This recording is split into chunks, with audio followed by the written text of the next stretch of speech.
So FPX is a Vancouver-based company. We trade on the TSX Venture Exchange.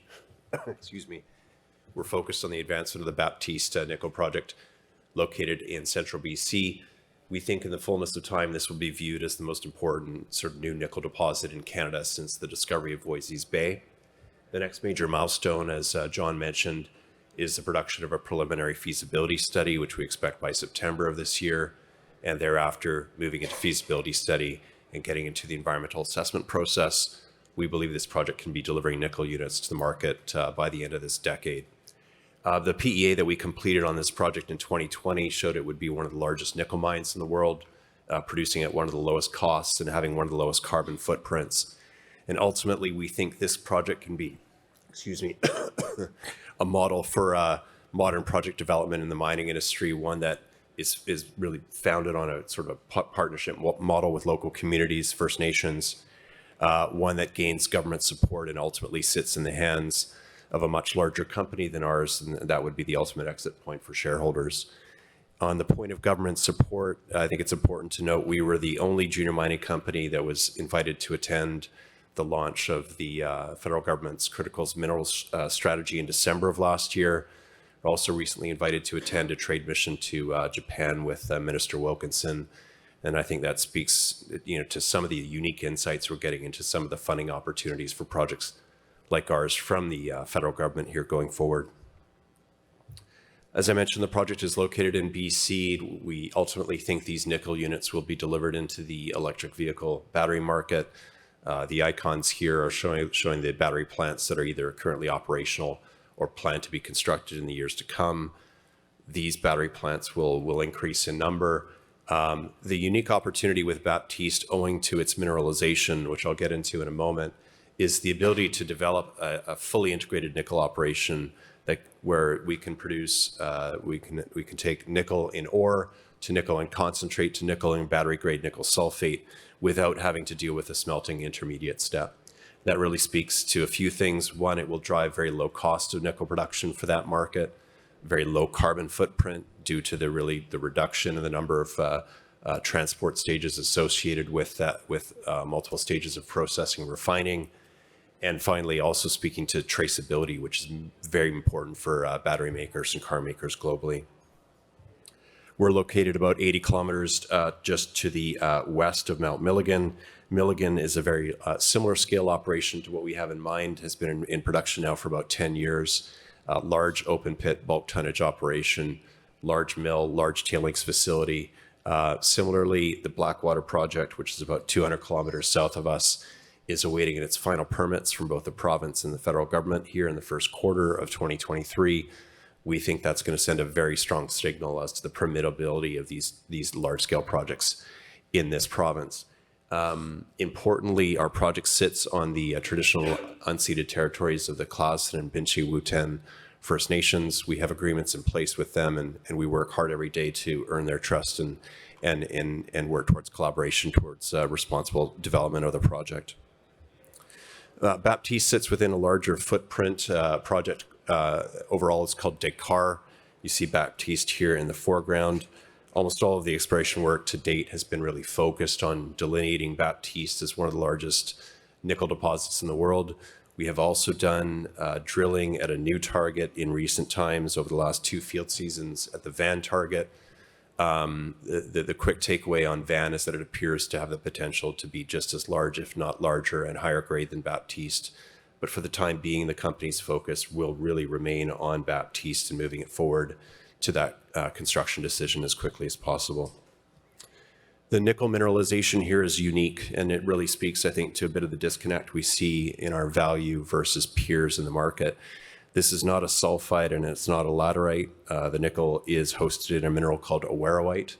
Awaroite forms in an ultramafic setting that is depleted in sulfur, and that low volume or that low quantity of concentration of sulfur is of paramount importance. The absence of sulfur is what caused for the nickel to be, to be formed as this nickel iron alloy as opposed to being formed as a sulfide mineral.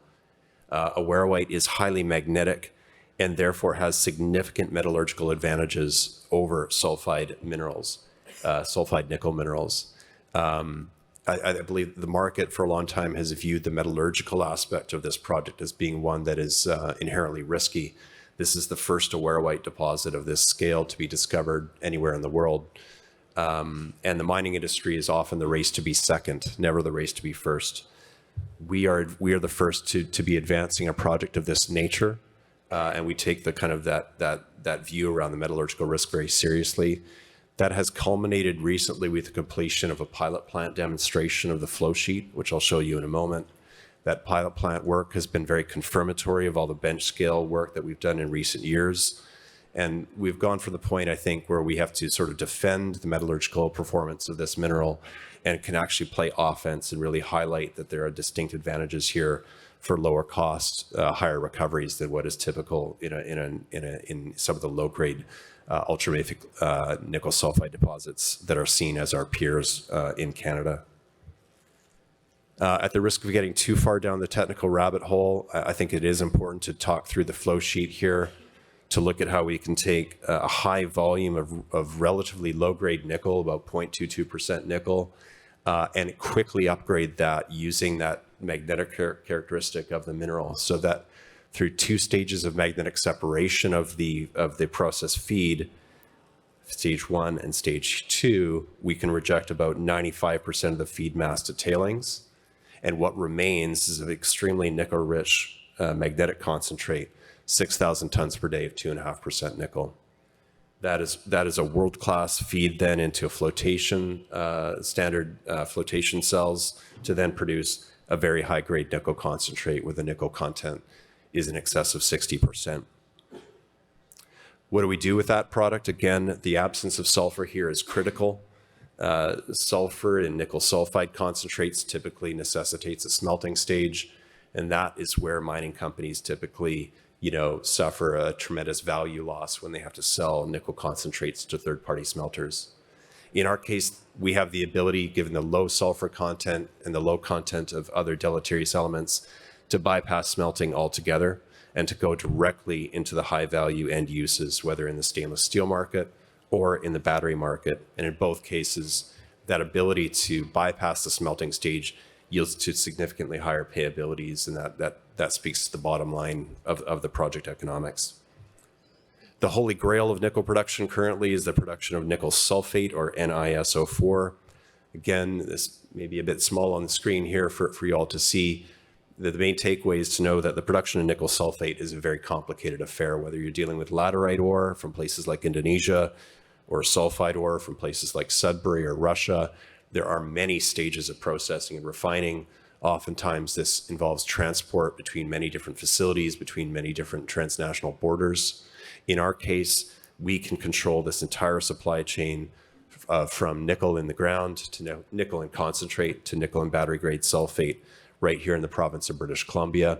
That's going to entail, again, lower cost and lower carbon footprint.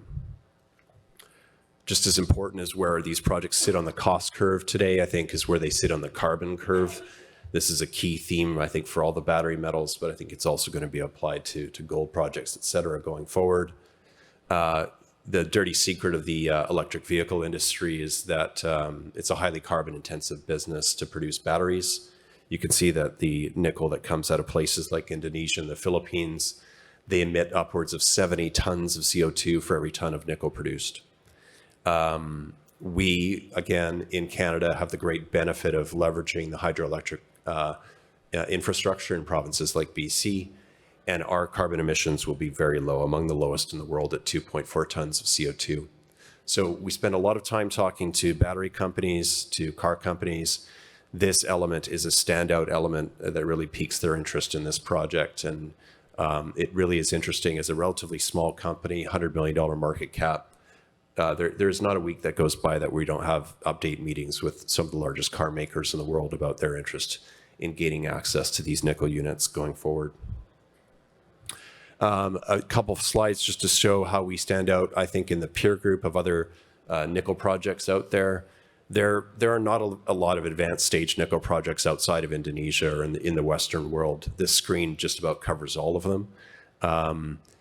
And these projects are ranked on the basis of their mine life on the horizontal axis and operating costs on the vertical axis. We sit in a very good part of that curve, all things being equal.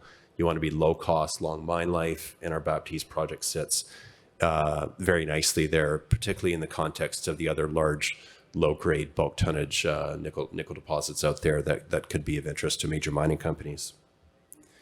Another way to look at these projects is to measure them by what we call the strategic value index. This is the ratio of mine life to payback. So very simple formula, take the mine life of the project, divide it by the after-tax payback.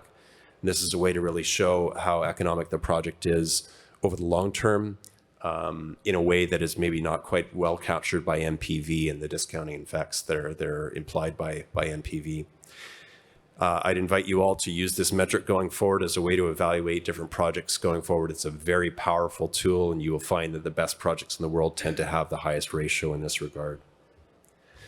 Notwithstanding that, we are trading at a major discount to our net present value, currently trading at about a 0.05 multiple. The project NPV in the 2020 PEA was about 2 billion Canadian. Our current market cap's around 100 million Canadian. Why is that? It really is down to the novelty of the deposit type that we have here. But those who are careful readers of our news releases, in particular the recent news release around the pilot scale demonstration of the flow sheet, I think we'll see an opportunity to kind of exploit that disconnect, to their own financial benefit here going forward. A couple things to note about our capital structure. One, very significant management ownership. It's just under 18%. And importantly, we just took on a new strategic investor. John mentioned this earlier, that now owns 9.95% of the stock. They made that investment in the fourth quarter of last year at about a 27% premium to our share price at the time. That investor, we're not yet in a position to be able to identify that counterparty.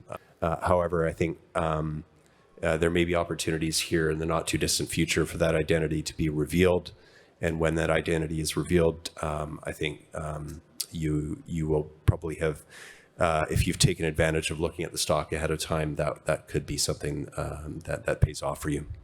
Thanks very much for your time.